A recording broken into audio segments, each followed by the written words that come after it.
배나TV 유튜브 구독 신청으로 저희에게 힘이 되어 주십시오.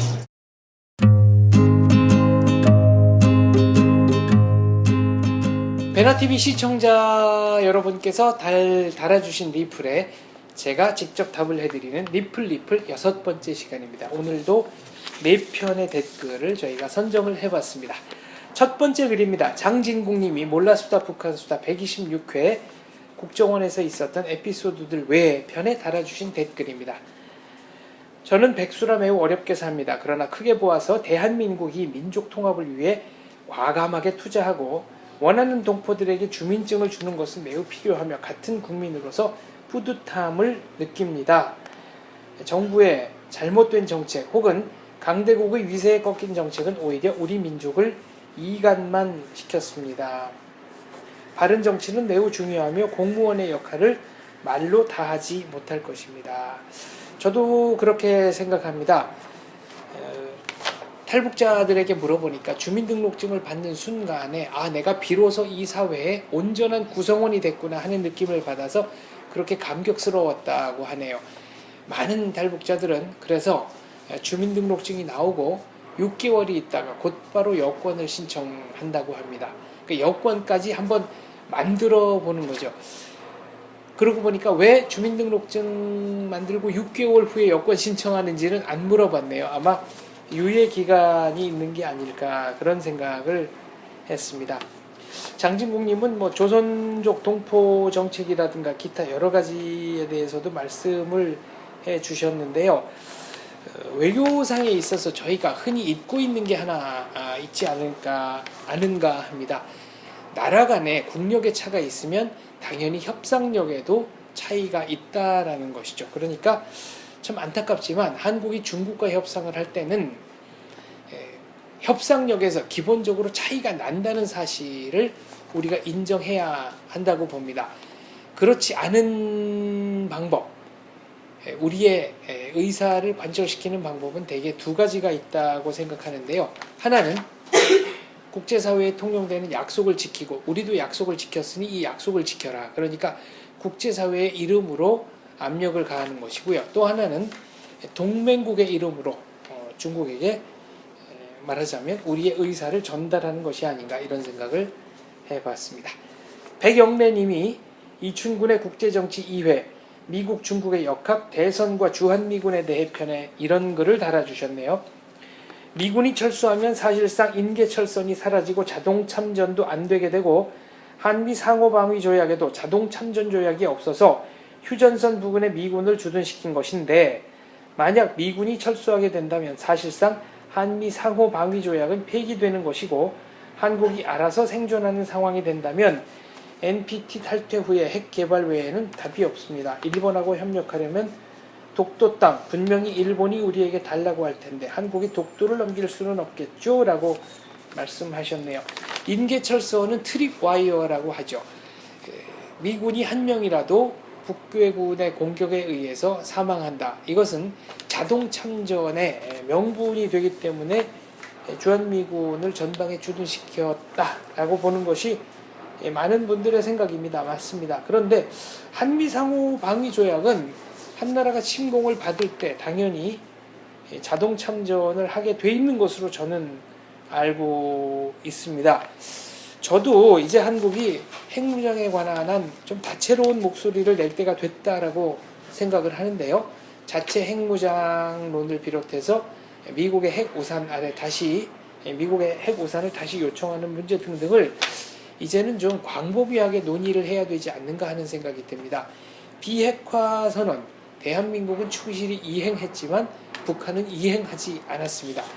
저쪽이 약속을 어긴 데 대한 대가를 어떤 식으로 물어야 하는 것인지 우리의 뜻을 좀 더 분명하게 관철시켜야 한다라고 생각을 합니다. 그리고 이 문제는 한국 일본과의 관계, 한국 미국과의 관계, 한국 중국과의 관계, 그리고 한국 러시아와의 관계는 이 각각의 관계뿐 아니라 전체적인 맥락에서 국제정치의 모든 분야가 작동하는 분야이기 때문에 미시적으로 떼어서 생각하기에는 상당히 좀 어려움이 많다라고 생각합니다. 제가 이춘근 박사님이나 기타 여러분 모시고 계속 이 문제에 관해서 지속적인 질문 드리도록 하겠습니다. 데미안님께서 긴급진단 정규제 주필 개성공단과 통일정책 박 대통령의 인사분석편에 이런 글을 남겨주셨네요. 대한민국은 민주주의 국가이고 하나의 결정에 다양한 의견이 생기는 것이 당연합니다. 하지만 국방과 안보에서는 모든 국민, 정치인, 공무원이 단합해야 합니다. 그러기 위해서는 어릴 때부터 역사교육 등으로 애국심을 길러줘야 합니다.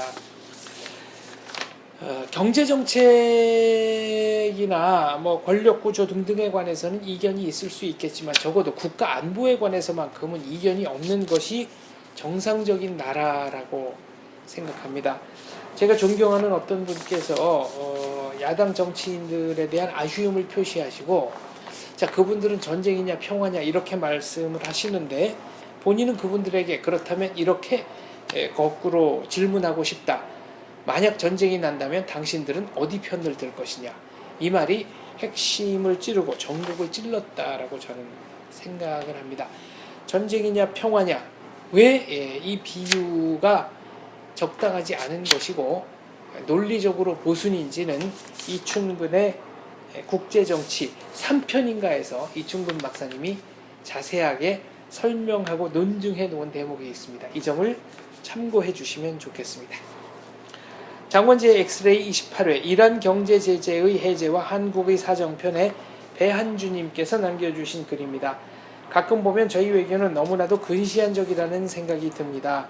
이런 말이 생각나네요. 먼 나라는 친구지만 가까운 나라는 친구가 될 수 없다. 우리가 어떤 짓을 하더라도 언제나 우리를 커버쳐주려고 하는 미국을 무시하고 등 뒤에 칼을 숨기고 한국을 점령하려는 중국과는 친하게 지내고 게다가 이 나라는 사실 인재를 제외하면 내세울 것이 없어서 국제적 평판을 유지해야 하는 나라인데 그것을 이렇게 망치고 있다니 물론 외교가 쉬운 것은 아니지만 기본은 지켜야 되는 게 아닐는지요. 이런 말씀 해주셨습니다. 제가 이란이 한국의 우리은행과 기업은행에 예치해 놓은 돈 그리고 그 돈의 이유를 둘러싸고 있었던 에피소드에 대해서 말씀드린 것은 갑의 입장으로 영원히 우리가 갈 수는 없다. 국제적 관계는 그만큼 쌍방의 관계고 역학이 수시로 변하는 관계이다. 따라서 그 모든 것들을 좀 염두에 두고 장기적인 관점에서 이를 도모했으면 어떨까 그 말씀을 드린 겁니다.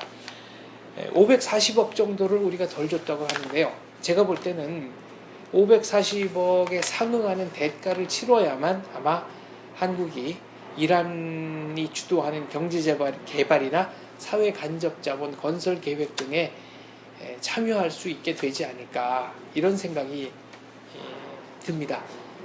만약 이란 측이 달라는 대로 조금 더 대우를 잘해서 인간관계를 잘 맺어놨더라면 어땠을까요? 아마 지금보다는 훨씬 더 수월하게 대한민국의 국익을 도모할 수 있지 않았을까 그런 안타까움이 들었습니다. 여러분께서 보내주시는 수많은 댓글 제가 정말 열심히 읽고 있습니다. 일일이 답장해드리지 못해서 굉장히 죄송하고요. 이런 식으로라도 영상편지로 여러분과 계속 소통을 하고 싶습니다. 2월에 400만 누적 관객 돌파했다고 저희가 감사의 메시지를 띄운 지 며칠 지나지 않았는데 어느덧 420만을 돌파했습니다. 최근에는 하루에 2만 명 이상 들어오는 대성황인데요. 조금 더 여러분의 기대에 부응할 수 있도록 최선을 다하겠습니다. 배나TV 많이 사랑해 주십시오. 감사합니다.